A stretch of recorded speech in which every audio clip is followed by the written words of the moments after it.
तो दोस्तों आज के इस लेक्चर में हम सभी डिस्कस करने वाले हैं 2011 की जनगणना को। भारत की जो जनगणना है उसे हम सभी कवर करेंगे, जो काफी इंपॉर्टेंट टॉपिक है और इस टॉपिक से अक्सर प्रश्न पूछा जाता है, तो आपके लिए काफी इंपॉर्टेंट है। तो आज के इस लेक्चर में आपको बेहतर तरीके से सारा चीज कवर करवा देंगे ताकि आपको सारा चीज समझ में आए। तो चलिए शुरू करते हैं और प्रॉपर आप सभी इसका नोट्स तैयार करते चलिएगा ताकि आपको लास्ट समय में रिवाइज करने में दिक्कत ना हो। तो चलिए शुरू करते हैं। सबसे पहले आपसे इंपॉर्टेंट पॉइंट को देख लीजिए। इंपॉर्टेंट पॉइंट क्या है आपके लिए, ध्यान दीजिएगा आप सभी। भारतीय संविधान की धारा 246, ध्यान रखिएगा कौन सा है, 246 धारा के अनुसार देश की जनगणना कराने का दायित्व जो है फ्रेंड वो संघ सरकार को सौंपा गया है। यानी कि देश में जो जनगणना कराया जाता है वो किसे सौंपा गया है, संघ सरकार को सौंपा गया है। यहाँ पे आप सभी गौर कीजिएगा। तो एक पॉइंट को इसे याद रखना है आपको, सौंपा गया है ये संविधान की 7वीं अनुसूची में। किस अनुसूची में, 7वीं अनुसूची की क्रमांक संख्या 69 पर अंकित किया गया है। ये थोड़ा सा पॉइंट है, ध्यान रखिएगा। ज्यादा कुछ इसमें याद नहीं रखना है, बस याद रखना है कि भारत की जनगणना जो कराता है वो किसका दायित्व है, तो संघ सरकार का दायित्व है। उल्लेख कहां पे है, 7वीं अनुसूची के क्रमांक संख्या 69 पर। धारा कौन सा है, 246 का। क्लियर है। आगे देखिएगा कि जनगणना संगठन जो है वो केंद्रीय गृह मंत्रालय के अधीन कार्यरत है। ध्यान रखिएगा, तो किसके अधीन है, केंद्रीय गृह मंत्रालय के अधीन है। क्लियर है। उसके बाद देखिएगा जिसका उच्चतम अधिकारी कौन होता है, तो भारत का महापंजीयक एवं जनगणना आयुक्त होता है। तो ये चीज पे आप सब गौर कर लीजिएगा। आगे है कि ये देश भर में जनगणना संबंधित कार्यों को निर्देशित करता है तथा जनगणना के आंकड़ों को जारी करता है। तो ये कौन करता है, केंद्रीय गृह मंत्रालय करता है। ध्यान रखिएगा आप सभी। जिसका उच्चतम अधिकारी कौन होता है, तो भारत का पंजीयक एवं जनगणना आयुक्त होता है। तो ये पॉइंट पे आप सभी गौर कीजिएगा। उसके बाद क्या था कि ये देश भर में जनगणना संबंधित कार्यों को क्या करता है, निर्देशित करता है तथा जनगणना के आंकड़ों को जारी करता है। तो यानी जनगणना के आंकड़ों को कौन जारी करता है, तो केंद्रीय गृह मंत्रालय करता है। क्लियर है। आगे देख लीजिए फ्रेंड, सारा चीज को क्लियर करते चलिएगा और मेन पॉइंट अब यहां याद रखना है। भारत में जनगणना की शुरुआत 1872 ईस्वी में लॉर्ड मियो के शासनकाल में की गई थी। ये पॉइंट पे ध्यान दीजिएगा, इंपॉर्टेंट पॉइंट है आपके एग्जाम्स के लिए। भारत में जनगणना की शुरुआत 1872 ईस्वी में लॉर्ड मियो के शासनकाल में की गई थी। उसके बाद देखिएगा भारत में नियमित रूप से जनगणना जो कि फ्रेंड इसकी शुरुआत कब हुई, 1881 में लॉर्ड रिपन के कार्यकाल से हुई थी। यानी कि नियमित रूप से जनगणना शुरू जो किया गया था वो लॉर्ड रिपन के कार्यकाल से शुरू कर दिया गया था कि हर एक 10 वर्ष के बाद भारत में जनगणना, यानी कि हर एक 10 वर्ष के बाद जनगणना किया जाएगा। तो ये नियमित कर दिया गया था लॉर्ड रिपन के समय में। क्लियर है। शुरुआत की बात किया जाए तो 1872 में मियो के समय में, पर नियमित रूप से जनगणना की शुरुआत 1881 में लॉर्ड रिपन के साल में, हर एक 10 वर्ष के अंतराल पर जनगणना। उसके बाद देखिएगा, यहां ध्यान दीजिएगा आप सभी कि 2011 की जनगणना जो है फ्रेंड ये भारत की 15वीं जनगणना थी।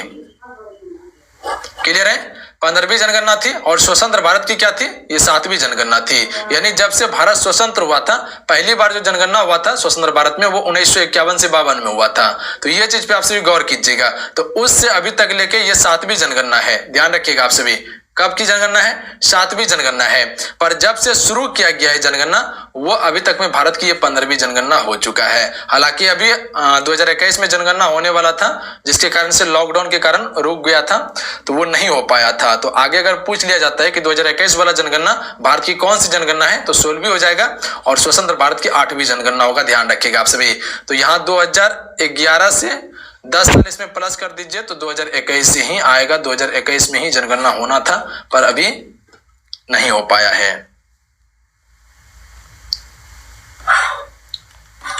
उसके बाद देख लीजिए आगे, आधुनिक विश्व में सर्वप्रथम व्यवस्थित रूप से जनगणना कराने का श्रेय जो कि फ्रेंड स्वीडन को है, जहां 1749 ईस्वी में पहली बार जनगणना कराई गई थी। तो अगर क्वेश्चन पूछ लिया जाए कि आधुनिक विश्व में सर्वप्रथम व्यवस्थित रूप से जनगणना कराने का श्रेय किसे है, स्वीडन को है। ध्यान रखिएगा। कब किया गया था, 1749 ईस्वी में। उसके बाद देखिए दशकीय जनगणना मतलब क्या होता है, दशकीय जनगणना मतलब 10 वर्ष के अंतराल पर। इसकी शुरुआत 1790 में पहली बार जनगणना कराई गई थी। ध्यान रखिएगा आप सभी। पहली बार जनगणना कराई गई थी 1090 ईस्वी में। कहां पे? अमेरिका में कराई गई थी 10 की जनगणना। तो 10 की ये जनगणना की शुरुआत 1790 में अमेरिका में कराई गई थी। तो ये चीज पे आपसे गौर कीजिएगा। उसके बाद है 1801 ईस्वी में इंग्लैंड में जनगणना प्रारंभ हुआ था। कब हुआ था? 1801 ईस्वी में इंग्लैंड में जनगणना प्रारंभ हुआ और भारत में 1872 में लॉर्ड मियो के शासनकाल में। क्लियर है यहाँ पे? तो ये पॉइंट पे थोड़ा सा ध्यान दे लीजिएगा। क्वेश्चन यहाँ से बन सकता है कि आधुनिक विश्व में सर्वप्रथम व्यवस्थित रूप से जनगणना की शुरुआत किसने की थी या श्रेय किसको है? तो स्वीडन को है। कब? 1749 में। 10 की जनगणना की शुरुआत किसने की थी? अमेरिका ने किया था। इंग्लैंड में जनगणना कब हुआ था? 1801 में हुआ था। ध्यान रखिएगा आप सभी। 10 की जनगणना की शुरुआत 1790 में अमेरिका में हुआ था। उसके बाद देख लीजिए महाविभाजन वर्ष यानी कि जनसंख्या महाविभाजन वर्ष किसे कहा जाता है?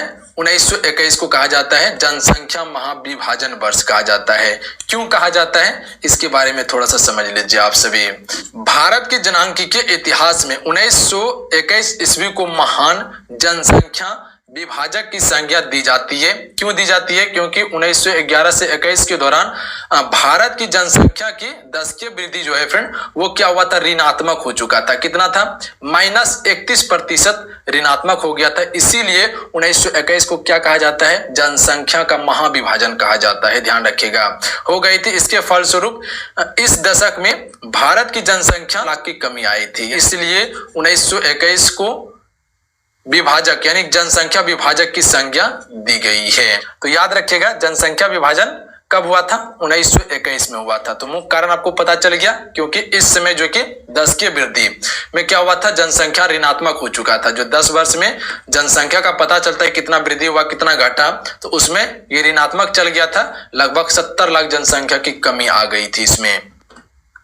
तो याद रखिएगा 1921 को कहा जाता है जनसंख्या का महाविभाजन वर्ष। तो ये चीज पे गौर कीजिएगा। उसके बाद देखिए अगला कि भारत की जनसंख्या सर्वाधिक औसत वार्षिक घातकीय वृद्धि जो कि फिर 1961 से 71 ईस्वी के दौरान दर्ज की गई थी। यानी कि सबसे अधिक जो कि जनसंख्या में वृद्धि देखने को मिला था वो 1961 से 71 के दौरान देखने को मिला था। ज्यादा कुछ इसमें याद नहीं रखना है। आप देखिए मेन पॉइंट पे ध्यान दीजिएगा आप सभी। जनसंख्या घनत्व, जनसंख्या घनत्व के बारे में क्वेश्चन पूछा जाता है। जैसे कि अभी जनसंख्या घनत्व सबसे अधिक जो है वो अपना बिहार राज्य का है। तो अब जनसंख्या घनत्व निकलता कैसे है ये चीज को समझ लीजिएगा। तो आप थोड़ा सा जनसंख्या घनत्व को निकाल लीजिएगा। क्या कहा जा रहा है? तो यहाँ गौर कीजिएगा जनसंख्या घनत्व का तात्पर्य है प्रति वर्ग किलोमीटर में निवासित औसत जनसंख्या। आप देखिएगा जनसंख्या घनत्व निकलेगा कैसे? तो यहाँ गौर कीजिएगा आप सभी। तो जनसंख्या घनत्व निकालने के लिए जो फार्मूला है वो क्या है? कुल जनसंख्या बटा कुल क्षेत्रफल। यानी कि मान लेते हैं किसी राज्य का जनसंख्या है 1000, ठीक है, एग्जाम्पल में ले रहे हैं, और क्षेत्रफल है उसके पास 20 किलोमीटर। क्लियर है? क्षेत्रफल कितना है? 20 किलोमीटर है। तो अब जो है कि जनसंख्या घनत्व निकलेगा तो इसको क्या कीजिए? काट दीजिए। इसको काट देंगे तो क्या आ जाएगा? 50 आ जाएगा। यानी कि 1 किलोमीटर में जनसंख्या जो निवास कर रहा है फ्रेंड, 1 किलोमीटर में जनसंख्या निवास कितना कर रहा है? 50 जनसंख्या निवास कर रहा है। ध्यान रखिएगा आप सभी। तो 1 किलोमीटर में 50 जनसंख्या निवास कर रहा है तो 20 किलोमीटर में कितना हो जाएगा? गुना कर लीजिए, 0, यहाँ भी 0 हो जाएगा और 5 दूनी 10, 1000 हो गया। तो इस प्रकार से आप इसको निकाल सकते थे। क्लियर है? तो किसी भी राज्य या देश का जनसंख्या घनत्व निकाल सकते हैं। तो इसका फॉर्मूला तो आपको पता चल गया कि कुल जनसंख्या बटा कुल क्षेत्रफल होता है। उसके बाद देखिएगा आगे, देखिएगा लिंगानुपात। लिंगानुपात यानी सेक्स रेशियो। सेक्स रेशियो कैसे निकाला जाता है? तो ध्यान दीजिएगा आप सभी। प्रति 1000 पुरुष की तुलना में स्त्रियों की संख्या को क्या कहा जाता है? लिंगानुपात कहा जाता है। ध्यान रखिएगा। यानी कि 1000 पुरुष पे कितनी स्त्री है इसी को लिंगानुपात कहते हैं, सेक्स रेशियो कहते हैं। तो इसे निकाला कैसे जाता है? लिंगानुपात निकालने के लिए जो सूत्र है, फार्मूला जो है वो क्या है? स्त्रियों की संख्या बटा पुरुषों की कुल संख्या और गुना 1000। ध्यान दीजिएगा आप सभी। यानी कि स्त्री की जो संख्या है, यानी किसी भी देश का अगर लिंगानुपात निकालना हो तो वहां की स्त्री की संख्या को ऊपर रखना है, स्त्रियों की संख्या को क्या करना है? ऊपर रखना है, और उसके बाद पुरुषों की संख्या को, किसी भी देश का कुल पुरुष संख्या कितना है और गुना 1000 करना है उसको। बाकी बात कटा दीजिएगा तो आंसर आ जाएगा। उस देश का क्या निकलेगा? सेक्स रेशियो निकल जाएगा, लिंगानुपात निकल जाएगा। यानी कि 1000 पुरुष पे कितनी महिलाएं आ रही है। ध्यान रखिएगा आप सभी। ये क्लियर है? आगे देख लेते हैं। आगे है 10 की वृद्धि। 10 की वृद्धि मतलब क्या होता है? 10 वर्ष में जनसंख्या की वृद्धि। ध्यान दीजिएगा, जैसे कि 2001 में जनगणना हुआ था, 2001 में हुआ, उसके बाद 2011 में जनगणना हुआ था। तो 2001 से 11 के बीच में जनसंख्या की वृद्धि कितनी हुई है, इसी को क्या कहते हैं? जनसंख्या या 10 की वृद्धि कहते हैं। तो इसे कैसे निकाला जाता है, ध्यान रखिएगा आप सभी। ये 10 वर्ष के मध्य जनसंख्या में हुए प्रतिशत को वृद्धि को व्यतीत करता है, इसे ही हम सभी क्या कहते हैं? 10 की वृद्धि कहते हैं। इसे निकालने के लिए जो फॉर्मूला है, वर्तमान जनसंख्या माइनस पूर्व की जनसंख्या बटा पूर्व की जनसंख्या गुना 100, यानी कि वर्तमान में जो जनसंख्या है, यानी कि 2011 में जो जनगणना हुआ था उसके अनुसार जो जनसंख्या है, और 2001 में जो जनगणना हुआ था उसमें जो जनसंख्या था वो क्या करना है? माइनस करना है। यानी कि वर्तमान जनसंख्या और पूर्व जनसंख्या को माइनस करना है, और बटा में क्या है? पूर्व जनसंख्या, यानी कि 2001 में जो जनसंख्या था और गुना 100 करना है। इससे क्या निकल जाएगा? 10 की वृद्धि निकल जाएगा कि 2001 से 2011 के बीच में जनसंख्या की कितनी वृद्धि हुई है। क्लियर है? उसके बाद आगे देखिए, आगे देख लेते हैं प्रमुख आंकड़े को, जनसंख्या के प्रमुख आंकड़े को देख लेते हैं। तो यहां ध्यान दीजिएगा, 2011 की जनगणना के अनुसार भारत की कुल जनसंख्या जो है फ्रेंड वो कितना है? 121 करोड़ 8,54,977 है। ध्यान रखिएगा आप सभी, जिसमें कि पुरुष की जनसंख्या कितनी है? 62 करोड़ 32,70,258, यानी कि कुल जनसंख्या का 51.47% क्या है? पुरुष जनसंख्या है। उसके बाद देखिए महिला जनसंख्या कितना है? तो 58 करोड़ 75,84,719, यानी कि कुल जनसंख्या का 48.53% क्या है? महिला है। ध्यान रखिएगा आप सभी, ये चीज क्लियर है। तो इसी से आप सेक्स रेशियो निकाल सकते थे कि महिला की जनसंख्या को ऊपर रखते, ध्यान रखिएगा, महिला की जनसंख्या को ऊपर रखते, उसके बाद पुरुष की जनसंख्या को नीचे रखते, उसके बाद 1000 से गुना कर देते इसको। तो ये क्या निकल जाता है? आपका सेक्स रेशियो, यानी कि लिंगानुपात निकल जाता है आपका कि कितना लिंगानुपात है। आगे है 2011 जनगणना के अनुसार भारत की कुल जनसंख्या विश्व की कुल जनसंख्या का कितना है? 17.5% है।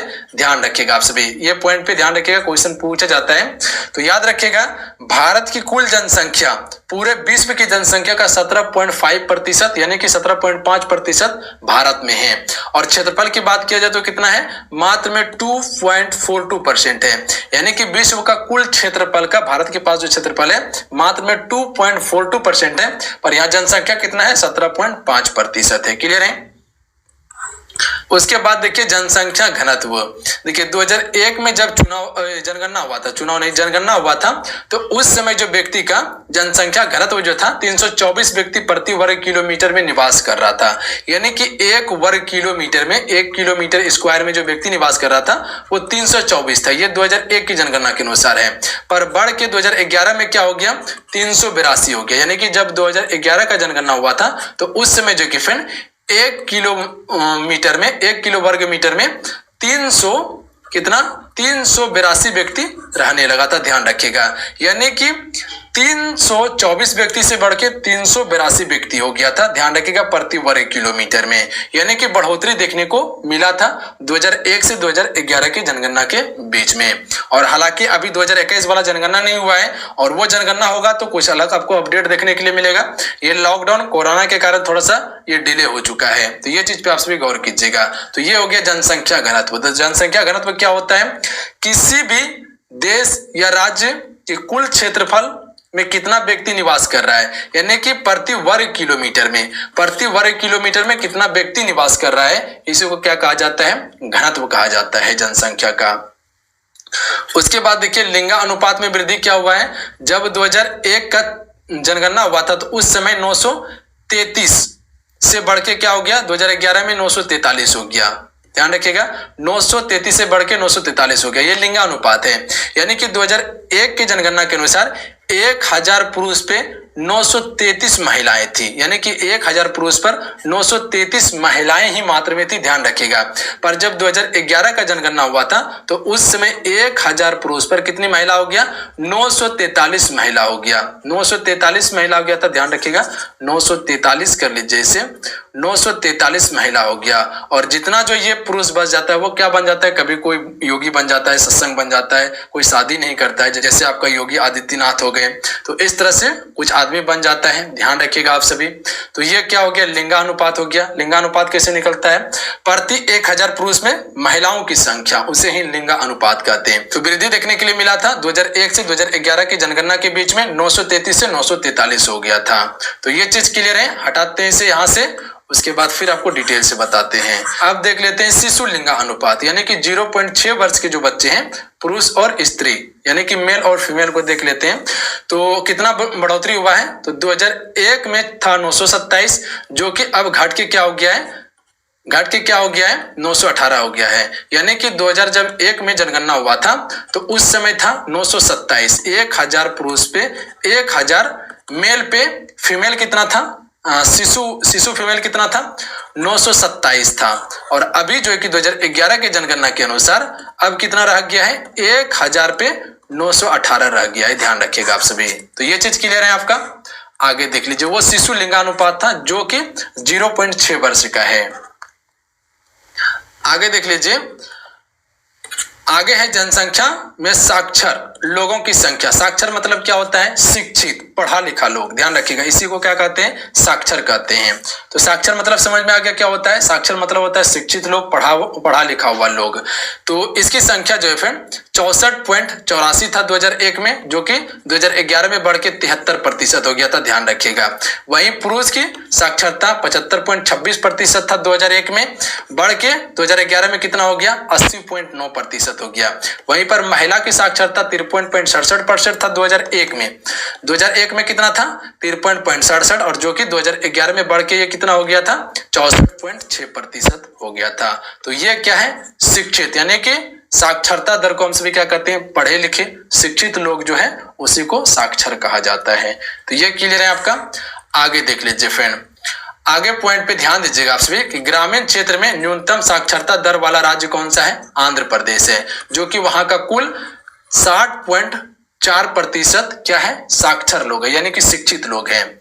शहरी क्षेत्र में न्यूनतम साक्षरता वाला राज्य कौन सा है, उत्तर प्रदेश है, जो कि 75.1% वहां का लोग क्या है, साक्षर है, ध्यान रखिएगा आप सभी, यानी कि पढ़े लिखे हैं। शहरी क्षेत्र में न्यूनतम साक्षरता की बात किया जा रहा है तो वो उत्तर प्रदेश होगा, और ग्रामीण क्षेत्र में न्यूनतम साक्षरता वाला राज्य आंध्र प्रदेश है। उसके बाद देख लीजिए, ग्रामीण क्षेत्र में सर्वाधिक साक्षरता वाला राज्य केरल है, यानी कि सबसे अधिक साक्षरता वाला राज्य जो है वो कौन सा है, केरल है, जो कि 93% वहां का लोग क्या है, शिक्षित है, पढ़े लिखे हैं, ध्यान रखिएगा आप सभी, समझदार। कहाँ का है, तो केरल का है। तो यहां से क्वेश्चन अगर पूछ लिया जाए कि सबसे कम साक्षरता वाला राज्य कौन सा है ग्रामीण क्षेत्र में, तो आंध्र प्रदेश, शहरी क्षेत्र में उत्तर प्रदेश, और सबसे अधिक ग्रामीण क्षेत्र में साक्षरता वाला राज्य कौन सा है, तो केरल है। केरल में 93% लोग क्या है, शिक्षित है। देश में अब तक पूर्ण साक्षर घोषित एकमात्र राज्य केरल को ही घोषित किया गया है, ध्यान रखिएगा। तो क्वेश्चन यहाँ से इस प्रकार से बनता है कि देश का पूर्ण साक्षर घोषित एकमात्र राज्य कौन सा है, तो वो केरल है। तो याद रखिएगा, केरल में सबसे अधिक शिक्षित लोग हैं और सबसे कम आंध्र प्रदेश में है। उसके बाद देखिए, 2011 जनगणना के अनुसार देश में अनुसूचित जाति यानी कि एससी को क्या कहते हैं, हम सभी अनुसूचित जाति कहते हैं। इसके व्यक्तियों की कुल संख्या 20.14 करोड़ है, जो देश की कुल जनसंख्या का 16.6% है। ये 2011 की जनगणना के अनुसार है, और 2001 में इसकी जो संख्या थी प्रतिशत में 16.2% थी, यानी कि 0.4% का क्या हुआ था, वृद्धि हुआ था, ध्यान रखिएगा 2011 में एससी का। उसके बाद देख लीजिए, राज्यों में सिक्किम की जनसंख्या सबसे कम है, सबसे अधिक यूपी उत्तर प्रदेश का है, और सबसे कम किसका है, सिक्किम का है। कई बार क्वेश्चन भी पूछा गया है, तो अगर क्वेश्चन पूछ लिया जाए कि सबसे कम जनसंख्या वाला राज्य कौन सा है, तो सिक्किम होगा, और सबसे अधिक उत्तर प्रदेश होगा। तो यह चीज क्लियर है। एक बार फिर से आपको रिपीट कर देते हैं, सबसे अधिक साक्षरता वाला राज्य केरल है, पूर्ण घोषित साक्षरता वाला राज्य केरल है, न्यूनतम ग्रामीण क्षेत्र में साक्षरता किस राज्य का है, तो वो आंध्र प्रदेश का है, शहरी क्षेत्र में न्यूनतम किस राज्य का है, उत्तर प्रदेश का है, और ग्रामीण क्षेत्र में सर्वाधिक साक्षरता वाला राज्य, सर्वाधिक शिक्षित वाला राज्य केरल है। उसके बाद देख लेते हैं हम सभी जनसंख्या को। यहाँ ध्यान दीजिएगा आप सभी, जनसंख्या को देख लेते हैं। तो भारत की सर्वाधिक जनसंख्या वाले 5 राज्य को घटते क्रम में, यानी कि सबसे अधिक, उसके बाद फिर कम, उसके बाद फिर इससे कम, उसके बाद फिर इससे कम। तो इस प्रकार से जनसंख्या को हमें देखना है। तो सबसे अधिक जनसंख्या जो वो किस राज्य का है, तो आपसे को पता होंगे उत्तर प्रदेश राज्य का है। क्लियर है, उत्तर प्रदेश राज्य का है, जो कि कुल भारत की जनसंख्या का 16.51% कहाँ पे, उत्तर प्रदेश में है। उसके बाद महाराष्ट्र में 9.28%, बिहार में 8.6, पश्चिम बंगाल में 7.54, आंध्र प्रदेश में 6.99 है। ध्यान रखिएगा कुल देश की जनसंख्या का। तो सबसे अधिक जनसंख्या किस राज्य का है, उत्तर प्रदेश का है। बिहार का स्थान तीसरा आता है, ध्यान रखिएगा जनसंख्या में, यानी कि सर्वाधिक जनसंख्या वाला तीसरा राज्य कौन सा है, बिहार। सर्वाधिक जनसंख्या वाला दूसरा राज्य कौन सा है, महाराष्ट्र है। उसके बाद देख लीजिए भारत के न्यूनतम जनसंख्या वाला 5 राज्य बढ़ते क्रम में, यानी कि सबसे कम जनसंख्या वाला राज्य की बात किया जा रहा है। न्यूनतम जनसंख्या, वहां अधिकतम था, यहाँ न्यूनतम है। तो सबसे कम जनसंख्या जो है वो किस राज्य का है, सिक्किम का है। तो यहाँ याद रख सकते हैं, अगर सबसे अधिक पूछा जाए तो वो उत्तर प्रदेश और सबसे कम पूछा जाए तो सिक्किम हो जाएगा। कितना है, कुल देश की जनसंख्या का 0.5% कहाँ पे है, सिक्किम में है। उसके बाद क्या है, मिजोरम, यानी कि मिजोरम में जो है कि सिक्किम से अधिक है, 0.9% जनसंख्या है सिक्किम में। अरुणाचल प्रदेश में 0.11, गोवा में 0.12, नागालैंड में 0.16% है। तो ये जो आप बढ़ते क्रम में देख रहे हैं न्यूनतम में, इसका मतलब क्या है, सबसे कम जो है वो सिक्किम का है, उसके बाद सिक्किम से अधिक मिजोरम का है, मिजोरम से अधिक अरुणाचल प्रदेश का है, अरुणाचल प्रदेश से अधिक गोवा का है, गोवा से अधिक नागालैंड का है। ध्यान रखिएगा, अगर ये क्वेश्चन पूछ लिया जाए कि भारत में न्यूनतम जनसंख्या वाला तीसरा राज्य कौन सा है, न्यूनतम जनसंख्या वाला तीसरा राज्य कौन सा है, तब अरुणाचल प्रदेश होगा। ध्यान रखिएगा, न्यूनतम दूसरा वाला राज्य कौन सा है, तो मिजोरम होगा। ध्यान रखिएगा, पहला तो ये सिक्किम होगा, सबसे कम जनसंख्या है। उसके बाद देख लीजिए, यानी कि सर्वाधिक जनसंख्या वाला राज्य उत्तर प्रदेश, जहां की 19,98,12,341 व्यक्ति हैं, और न्यूनतम जनसंख्या वाला राज्य सिक्किम है, जहां 6,10,577 व्यक्ति निवास करता है। ध्यान रखिएगा। अब देख लेते हैं हम सभी 10 की वृद्धि को, यानी कि 2001 से 2011 के बीच जो जनगणना जनसंख्या का वृद्धि हुआ है उसे देख लेते हैं, यानी कि 10 वर्ष के अंतराल पर जो भी जनसंख्या का वृद्धि हुआ है उसे देखते हैं हम सभी। तो यहाँ गौर कीजिएगा आप सभी, सर्वाधिक 10 की वृद्धि वाला 3 राज्य को याद रखिएगा घटते क्रम में, यानी कि पहला जो कि सबसे अधिक 10 की वृद्धि वाला राज्य है मेघालय में, यानी कि 2001 से लेके 2011 के बीच जो 10 की वृद्धि देखने को मिला है जनसंख्या में, वो सबसे अधिक मिला है मेघालय में 27.9% का। उसके बाद है अरुणाचल प्रदेश में 26%, उसके बाद है बिहार में 25.4% का वृद्धि हुआ था। ध्यान रखिएगा आप सभी, बिहार में जनसंख्या का। तो तीसरा सबसे अधिक 10 की वृद्धि वाला राज्य कौन सा है, बिहार। प्रथम में कौन सा हो जाएगा, मेघालय हो जाएगा। सबसे अधिक 10 की वृद्धि वाला राज्य मेघालय। अब देख लेते हैं न्यूनतम 10 की वृद्धि वाला 3 राज्य को बढ़ते क्रम में, यानी कि सबसे कम 10 की वृद्धि जो देखने को मिला है हमें नागालैंड में -0.6% का देखने को मिला था, यानी कि सबसे कम 10 की वृद्धि जो हुआ है वो किस राज्य में हुआ है, नागालैंड में हुआ है। उसके बाद केरल है, तब गोवा है। केरल में 4.9% और गोवा में 8.2% देखने को हमें मिला है 10 की वृद्धि, यानी जनसंख्या में वृद्धि 2001 से 2011 के बीच में। तो यानी कि नागालैंड में सबसे कम है, उसके बाद केरल में है, उसके बाद गोवा में है, यानी कि नागालैंड से अधिक है केरल में 10 की वृद्धि, उसके बाद है गोवा में 10 की वृद्धि। तो इससे आंकड़ा आप सभी लगा सकते हैं, इससे कन्फ्यूजन भी नहीं होगा। तो क्वेश्चन अगर पूछ लिया जाता है कि न्यूनतम 10 की वृद्धि वाला दूसरा राज्य कौन सा है, तो केरल हो जाएगा, तीसरा राज्य में गोवा हो जाएगा और प्रथम राज्य में नागालैंड हो जाएगा। नागालैंड में सबसे कम 10 की वृद्धि देखने को मिला था। अब देख लेते हैं जनसंख्या घनत्व को, बिल्कुल डिटेल से सारा चीज को याद रखिएगा आप सभी। तो जनसंख्या घनत्व में सबसे अधिक किस राज्य का है, तो सर्वाधिक जनसंख्या घनत्व वाला 5 राज्य को याद रखिएगा घटते क्रम में। तो सबसे अधिक जनसंख्या घनत्व जो है वो बिहार का है, यानी कि 1 वर्ग किलोमीटर में जनसंख्या जो निवास कर रहा है वो 1106 व्यक्ति निवास कर रहा है, यानी कि 1 वर्ग किलोमीटर में 1106 व्यक्ति निवास कर रहा है। ध्यान रखिएगा। उसके बाद है पश्चिम बंगाल जो कि 1028 व्यक्ति 1 वर्ग किलोमीटर में, उसके बाद केरल 860 व्यक्ति 1 वर्ग किलोमीटर में, उसके बाद उत्तर प्रदेश 829 व्यक्ति 1 वर्ग किलोमीटर में, उसके बाद हरियाणा 573 व्यक्ति 1 वर्ग किलोमीटर में। तो सबसे अधिक जनसंख्या घनत्व वाला राज्य बिहार है। दूसरा सबसे अधिक जनसंख्या घनत्व वाला राज्य पश्चिम बंगाल, तीसरा केरल हो जाएंगे। तो ये चीज पे गौर कीजिएगा। अब देख लेते हैं न्यूनतम जनसंख्या घनत्व वाला 5 राज्य को बढ़ते क्रम में। तो सबसे कम जो है अरुणाचल प्रदेश में, यानी कि 1 वर्ग किलोमीटर में, 1 वर्ग किलोमीटर में मात्र में 17 व्यक्ति ही निवास कर रहा है। कहाँ पे? अरुणाचल प्रदेश में। यानी कि यहाँ पे जनसंख्या घनत्व क्या है? सबसे कम है, ध्यान रखिएगा। पूरा 1 वर्ग किलोमीटर में कितना है? 17 व्यक्ति है। और जो कि बिहार में कितना था? 1 वर्ग किलोमीटर में 1106 व्यक्ति निवास कर रहा है। कहाँ 17 व्यक्ति, कहाँ 1106 व्यक्ति निवास कर रहा है। तो बहुत ज्यादा का डिफरेंस आपको देखने को मिलेगा यहाँ पे। तो सबसे कम घनत्व वाला राज्य कौन सा है? अरुणाचल प्रदेश है, जहां की 1 वर्ग किलोमीटर में 17 व्यक्ति ही निवास कर रहा है। उसके बाद है मिजोरम, यानी कि अरुणाचल प्रदेश से अधिक है मिजोरम में, ध्यान रखिएगा आप सभी। 1 वर्ग किलोमीटर में 52 व्यक्ति निवास कर रहा है। उसके बाद सिक्किम 1 वर्ग किलोमीटर में 86 व्यक्ति निवास कर रहा है। उसके बाद मणिपुर 1 वर्ग किलोमीटर में 115 व्यक्ति निवास कर रहा है। उसके बाद नागालैंड 1 वर्ग किलोमीटर में 119 व्यक्ति निवास कर रहा है। तो अगर क्वेश्चन पूछ लिया जाता है कि न्यूनतम जनसंख्या घनत्व वाला राज्य कौन सा है, तो अरुणाचल प्रदेश होगा। तीसरा सबसे न्यूनतम जनसंख्या घनत्व वाला राज्य सिक्किम होगा, ध्यान रखिएगा आप सभी। दूसरा में मिजोरम रहेगा। तो ये चीज क्लियर है, यहाँ बिल्कुल कंफ्यूजन नहीं करना है आपको।